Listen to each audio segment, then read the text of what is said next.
ஆறுதலை தேடி மட்டும் நான் இங்க வரல.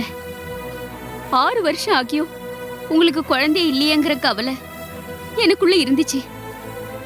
எப்படியாவது உங்ககிட்ட பேசி குழந்தை பெத்துக்கிறதுக்கு சம்மதிக்க வைக்கணும்னு நினைச்சேன். அதுவும் இப்ப நடந்துடுச்சு. எனக்கு இது போதும் மாப்பிள்ள. போதுங்கிற அளவுக்கு குழந்தைய பெத்துக்கிட்டு நீங்க 2 பேரும் சந்தோஷமா வாழணும். தூரத்துல இருந்தே நான் உங்களை பார்த்துக்கிட்டு என்னோட மிச்ச காலத்தையே நான் கழிச்சிடுவேன்.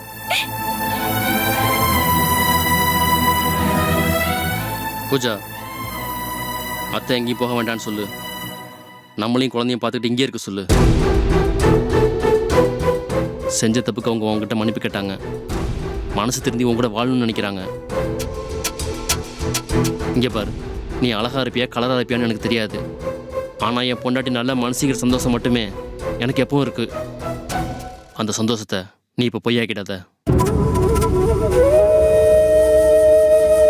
நான் வரேன் மாப்பிள்ள, வரேன் பூஜா. அம்மா அம்மா,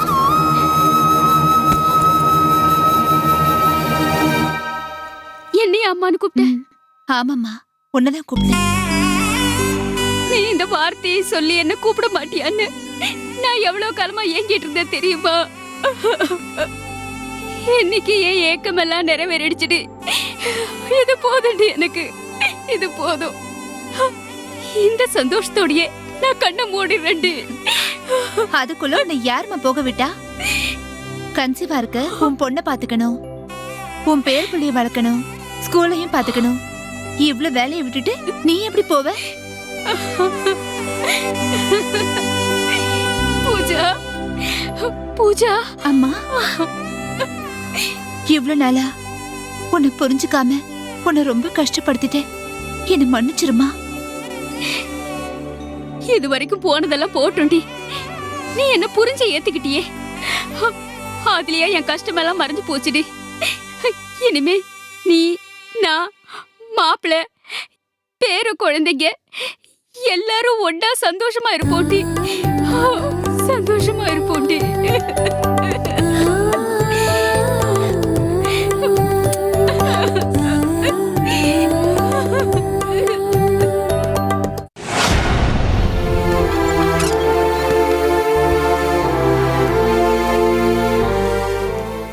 அம்மா.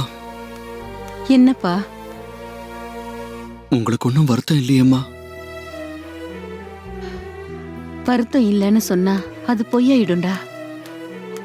பிள்ளைக்கு கல்யாணம் பண்ணி வைக்கிறது அவனுக்கு நல்ல வாழ்க்கை அமையணுங்கிறது மட்டும் இல்லடா, குடும்பம் பரம்பரை பரம்பரையா வளரணுங்கிறது தான்டா முக்கியம். நம்ம குடும்பத்துக்கு அடுத்த தலைமுறை இல்லைங்கிறது வருத்தப்பட வேண்டிய விஷயம்தான். ஆனா அதுக்காக கீர்த்தனாவை இழக்கிறதுல எனக்கு உடன்பாடு இல்லடா. அப்படி நினைச்சா நமக்கும் கொலைகாரனுக்கும் என்ன வித்தியாசம்? கீர்த்தனா குழந்தை 2 பேரையும் காப்பாத்திருந்தா நான் ரொம்ப சந்தோஷப்பட்டிருப்பேன். ஆனா அதுக்கு வாய்ப்பே இல்லைங்கிறப்போ நாம என்னடா செய்ய முடியும்? இதுதான் விதின்னு ஏத்துக்க வேண்டியதுதான்.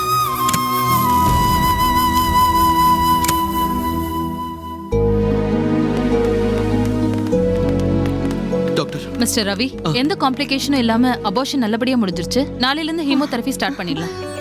ஓகே டாக்டர், நாங்க இப்ப கீர்த்தனாவை போய் பார்க்கலாம். மயக்கத்துல இருக்காங்க, வார்டுக்கு ஷிஃப்ட் பண்ண அப்புறம் நீங்க பார்க்கலாம். சரி.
மாதவி இன்னைக்கு அவளுக்கு ஸ்கூல் இருக்கு. 4 மணிக்கு போய் கூட்டிட்டு வந்துடுவேன். சாரி. எதுக்கு? காஃபி ஷாப்ல நான் அப்படி பேசியிருக்க கூடாது.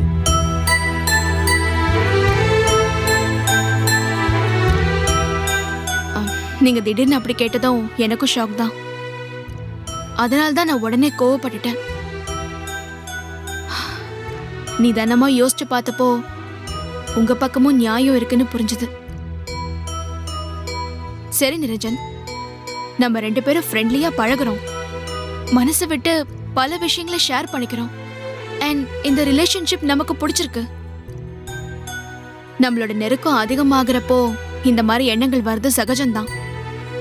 அத நீங்க எக்ஸ்போஸ் பண்ணதுலயும் எந்த தப்பும் இல்ல. ஆனா எனக்கு அந்த மாதிரி எந்த ஐடியாவும் இல்லை. பொறுமையாவே நான் உங்களுக்கு புரிய வச்சிருக்கலாம். அந்த அளவுக்கு கோவப்பட்டிருக்க வேண்டிய அவசியமே இல்லை. தேங்க்ஸ். நமக்குள்ள வரக்கூடாத 2 வார்த்தை இப்ப நீங்க யூஸ் பண்ணிட்டீங்க. இந்த சமயத்துல என்னால் அதை சொல்லாமல் இருக்க முடியலமோ. உங்க இடத்துல வேற யாராவது இருந்திருந்தா என்னை வெறுத்து ஒதுக்கியிருப்பாங்க, இல்லைன்னா என் ரிலேஷன்ஷிப்பே கட் பண்ணியிருப்பாங்க.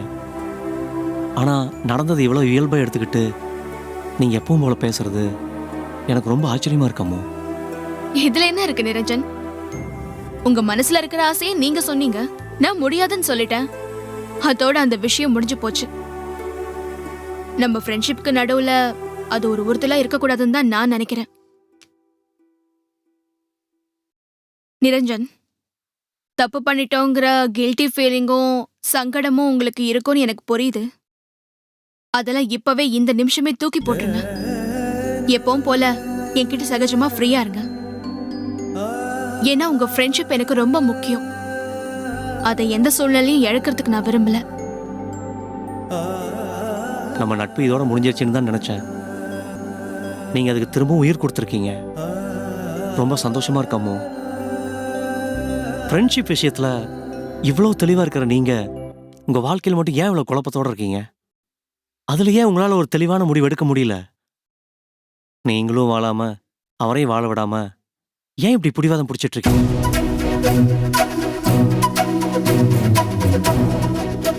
காஃபி ஷாப்ல உங்ககிட்ட பேசுனதுல எனக்கு ஒரு விஷயம் தெளிவா தெரிஞ்சது. நீங்க இப்போவும் ரிஷி லவ் பண்றீங்க. அவர் மேல உங்களுக்கு பிரியமும் அன்பும் இருக்கு. அப்படி இல்லைன்னா அவரை தவிர என் வாழ்க்கையில யாருக்கும் இடம் இல்லைன்னு உங்களால சொல்ல முடியாது. அது உங்க மனசுல இருந்து வந்த வார்த்தை. ரிஷியும் நானும் நிரந்தரமா பிரிஞ்சிருவோமோன்னு டென்ஷன்ல வந்த கோபம். ஆனா பிரச்சனை என்னன்னா, வெறுப்பையும் கோபத்தையும் காட்டி உங்க பிரியத்தை வேணும்னே மறைச்சுக்கிறீங்க. உள்ள இருக்க அன்பு தெரிஞ்சிருச்சுன்னா எங்க பலவீனம் ஆயிடுவோமோன்னு பயப்படுறீங்க. இதனால யாருக்கு என்ன லாபம்னு நினைக்கிறீங்க? லாபத்தை விடுங்க, உங்க பொண்ணுக்கு இது நஷ்டம் இல்லையா? எல்லாருக்குமே நஷ்டம் தான் கிடைக்கும்னா அப்புறம் எதுக்காக இந்த நாடகம்? எதுக்காக இந்த வாழ்க்கை?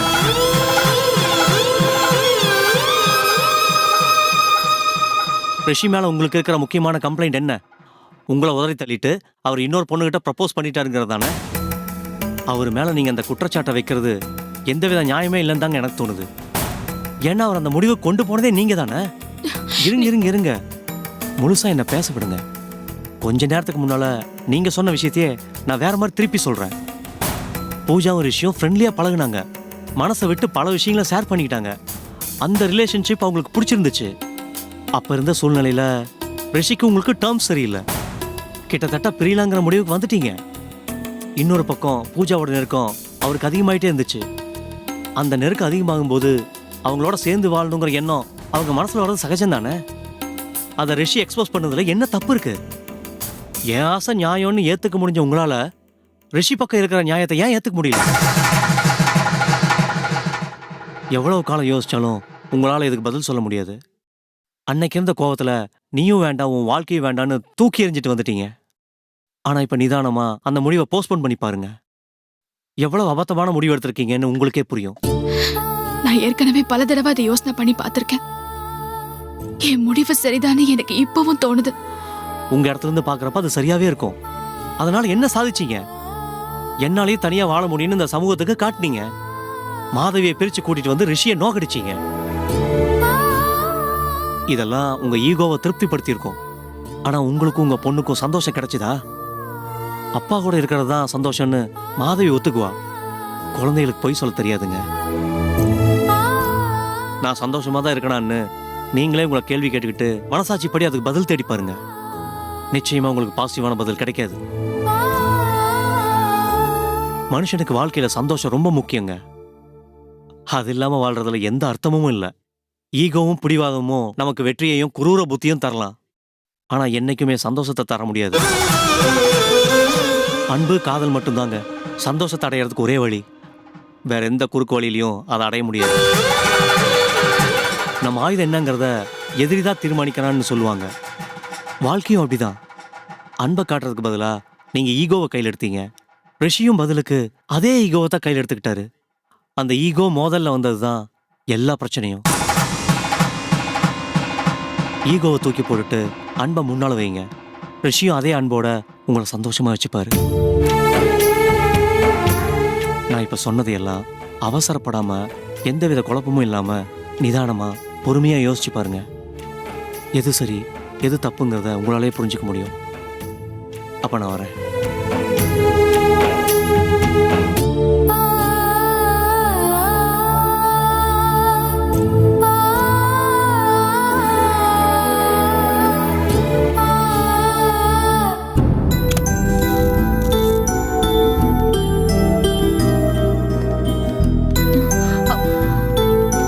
பாத்துமா ரவி, எடுத்து ஒழுங்கா வை.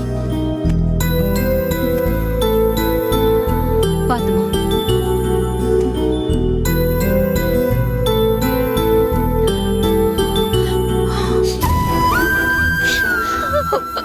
ஆபரேஷன் பண்ண உடம்புமா, நீ இப்படி எல்லாம் அழுது உடம்ப கெடுத்துக்க கூடாது. அமைதியா இருமா. என்னால முடியல அத்தை. அந்த குழந்தை மேல நீங்களும் இவரும் எவ்வளவு பாசம் வச்சிருந்தீங்க. பிறக்காத குழந்தைக்கு இவர் ஆசாசியா ட்ரெஸ் எல்லாம் வாங்கிட்டு வந்தாரு.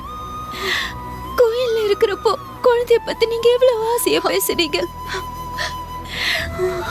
உங்க ஆசையெல்லாம் நிறைவேற்ற முடியாத பாவி ஆயிட்டேன்னு அத்தை. என்ன காப்பாத்திக்கிறதுக்காக அநியாயமா நம்ம குடும்ப வருஷம் கொண்டுட்ட. அம்மா, இப்ப வருத்தப்பட்டு என்னமோ ஆக போகுது. நம்ம குடும்பத்துக்கு குழந்தை அவசியம்தான். ஆனா அந்த குடுப்பனை நமக்கு இல்லைங்கிற போது நாம என்ன பண்ண முடியும்? அமைதியை ஏத்துக்கணுமே தவிர வேற வழி இல்லம்மா. வாழ்க்கையில நல்லதும் கெட்டதும் மாறி மாறி நடந்துட்டு தான் இருக்கும். கெட்டதே நினைச்சிட்டு இருந்தா அப்புறம் யாராலையும் வாழ முடியாதுமா. நீ இவன் வாழ்க்கையில வராம போயிருந்தா இவன் பொண்டாட்டி குடும்பம்னு வாழறதை எங்களால பாத்துருக்கவே முடியாது. இவன் உன் வாழ்க்கையில வராம இருந்திருந்தா உனக்கும் இப்படி ஒரு குடும்பம் கிடைச்சிருக்காது. இந்த நல்லதெல்லாம் நம்ம குடும்பத்துல நடந்திருக்குல்ல, அத நினைச்சு நம்ம மனசை தேத்திக்க வேண்டியதுதான். மனுஷனா பிறந்து எல்லாருக்கும் எல்லாமே கிடைக்கிறது இல்லம்மா. ஏதாவது ஒரு இழப்பு எல்லார் வீட்டுல இருக்கத்தாமா செய்யுது. நம்ம வீட்டுல குழந்தை இல்லைன்னு நினைச்சுக்குவோம். அம்மா அப்படி சொல்லாதம்மா. இந்த குழந்தை தான் நமக்கு தங்காம போச்சு. ஆனா ட்ரீட்மெண்ட் முடிஞ்சு கீர்த்தனை முழுமையா குணமாயிட்டா மறுபடியும் இவ கன்சீவ் ஆகிறதுக்கு சான்ஸ் இருக்குன்னு டாக்டரே சொல்லிருக்காங்கம்மா. நாம அந்த நம்பிக்கையோட இருப்போமா? கீர்த்தனா, அப்படியே நமக்கு குழந்தை இல்லைங்கிற சூழ்நிலை வந்தாலும் சரி, நாம கலங்க வேண்டியது இல்லம்மா. நீ எனக்கு குழந்தை, நான் உனக்கு குழந்தைன்னு வாழ்ந்துட்டு போயிடலாம். இல்ல குழந்தை ஏக்கம் நமக்கு அதிகமா வந்துருச்சுன்னா ஏதாவது ஒரு அநாத குழந்தைய தத்தெடுத்து வளர்க்கலாமா? நம்ம குழந்தைக்கு என்னெல்லாம் செய்யணும்னு நினைச்சோமோ அதையெல்லாம் அவளுக்கு செஞ்சு அழகு பார்க்கலாம். சொந்த பந்தம் யாருமே இல்லாம நீ தனியா எவ்வளவு கஷ்டப்பட்டிருப்ப. உன்ன மாதிரியே இன்னொரு குழந்தை அப்படி கஷ்டப்படாம தடுக்கிறதுக்கு நமக்கு ஒரு நல்ல சான்ஸ் கிடைச்சிருக்கு. அதை நினைச்சு நாம சந்தோஷப்படலாமேமா. என்ன சொல்ற?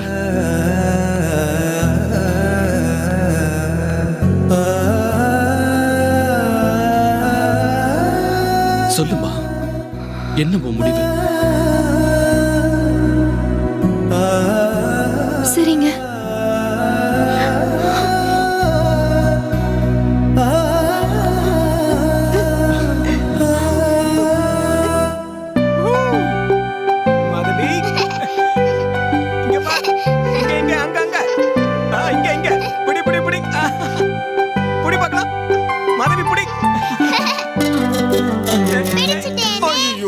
மாட்டிக்கிட்டேன். செல்லம். அப்பா இது உங்க டர்ன். இப்போ நீங்க கண்ணை கட்டிக்கிட்டு என்ன கண்டுபிடிக்கணும். ஓகேவா? ஓகே.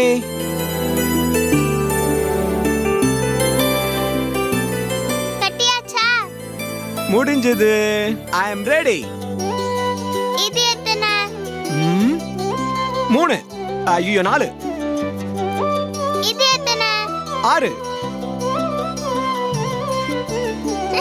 புடிங்க. ஏய், அப்பா இந்த பக்கம். எங்க இருக்கமா? எங்கமா இருக்க? அப்பா இந்த பக்கம். ஏய், மாதவி செல்லம். அப்பா இந்த பக்கம். எங்கடா?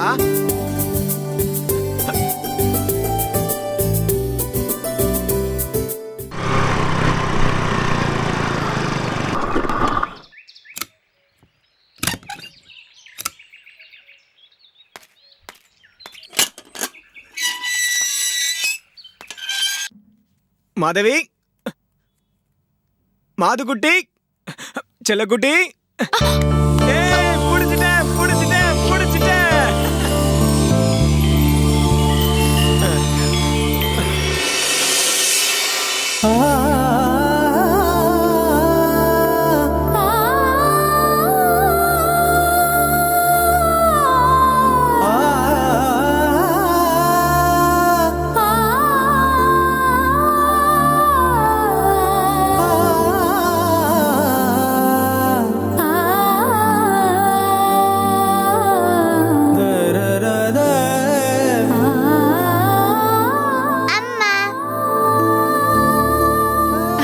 மாதவி, நீ நேத்து போட்ட ட்ரெஸ் எல்லாம் எங்க?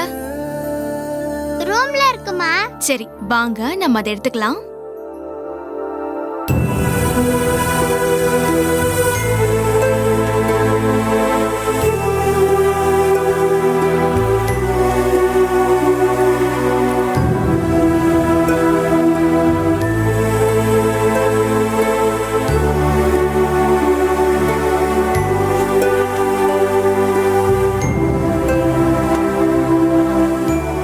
ஏய், என்னடி நினைச்சிட்டு இருக்கோம் மனசுல? இன்னைக்கு ராத்திரி வரைக்கும் டைம் இருக்குல்ல, அதுக்குள்ள ஏன் மாதவி கூப்பிடுற? மாதவி, நம்ம வீட்டுக்கு கிளம்பணும். இவன் உன் கூட வரமாட்டா, என் கூட தான் இருப்பா. ராத்திரி நானே இவளை கூப்பிட்டு வரேன். நீ கிளம்பு. தேவையில்லாம நீங்க பிரச்சனை பண்ணிக்கிட்டு இருக்காத. நான் இங்க பிரச்சனை பண்ண வரல ரிஷி. மாதவி கூட சேர்த்து உன்னையே கூட்டிட்டு போலான்னு தான் வந்திருக்கேன்.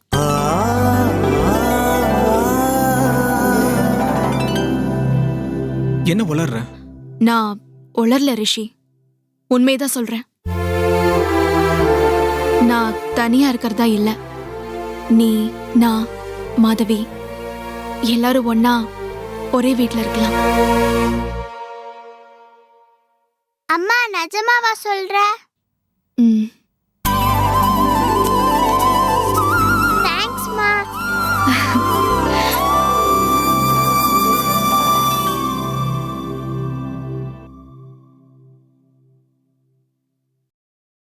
ஏன் இந்த திடீர் முடிவு? ரிஷி, விலகி இருந்தாலும் ஒன்னா இருந்தாலும் என்னைக்கும் நான் உன் மனைவி தானே. அதை யாராலையும் மாத்த முடியாதுல்ல. நான் தனியா இருக்கிறத பல பேர் அட்வான்டேஜா எடுத்துக்கிறாங்க. எனக்கு வாழ்க்கை கொடுக்கணும்னு நினைக்கிறாங்க. நீயும் நானும் பிரிஞ்சிருக்கிறதுனால தானே இந்த பிரச்சனை வருது. அதோட மாதவியும் இதுல சந்தோஷமா இல்ல. சில விஷயங்களை நமக்குள்ள ஒத்து போகாம இருக்கலாம். ஆனா இவ சந்தோஷமா இருக்கணும் தானே நாம 2 பேரும் ஆசைப்படுறோம். நாம ஒன்னா இருக்கிறது தான் இவளுக்கு சந்தோஷம்னா அதை செஞ்சுட்டு போவோமே. இது முன்னாலேயே ஏன் தோணலன்னு கேட்கலாம். தோணுச்சு. ஆனா ஈகோவும் பிடிவாதமும் அப்படி என்ன செய்ய விடாம தடுத்துச்சு. மாதவிக்காக அது எல்லாத்தையும் தூக்கி எறிஞ்சிடலான்னு முடிவு பண்ணிட்டேன் ரிஷி. இனிமே எந்த பிரச்சனை வந்தாலும் அட்ஜஸ்ட் பண்ணிட்டு போறதுக்கு நான் தயாரா இருக்கேன். இத நீ ஒரு வெற்றியா எடுத்துக்கிட்டாலும் சரி இல்ல தோல்வியா எடுத்துக்கிட்டாலும் சரி எனக்கு எந்த கவலையுமே இல்ல. நான் இதுக்கு ஒத்துக்கலன்னா என்ன பண்ணுவேன்? ரிஷி, எனக்காக இல்லைனாலும் மாதவியோட சந்தோஷத்துக்காக நல்ல ஃபியூச்சருக்காக இதை ஏத்துப்பேங்கிற நம்பிக்கை இருக்கு எனக்கு. அந்த வீடு உனக்கு வசதியா இல்லைன்னா சொல்லிடு, நானும் இவ்வளவு இங்கே கூட வந்துடுறோம். இடம் எதுவா இருந்தாலும் நம்ம 2 பேரும் ஒன்னா இருக்கணும். யோசிச்சு ஒரு நல்ல முடிவாயிட.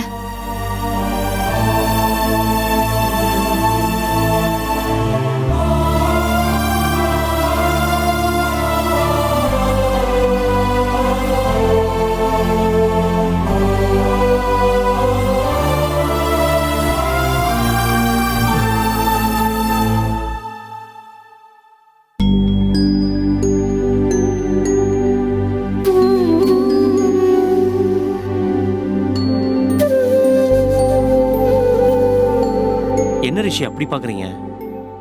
எதுவும் தப்பாக நினைக்க வேண்டாம்.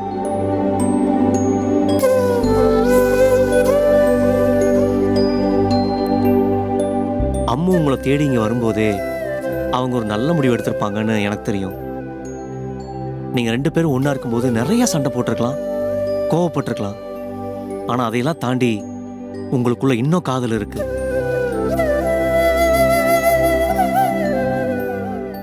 அதுதான் டைவர்ஸ் வரைக்கும் போகாமல் உங்களை தடுத்துட்டு இருக்கு. கோபம், ஈகோ எல்லாத்தையும் மறந்துட்டு உள்ள இருக்கிற காதலை ஷேர் பண்ணிக்கிட்டா உங்க வாழ்க்கை ரொம்ப சந்தோஷமா இருக்கும்னு நான் நம்புறேன். அதுதான் மாதவிக்கும் நல்லது.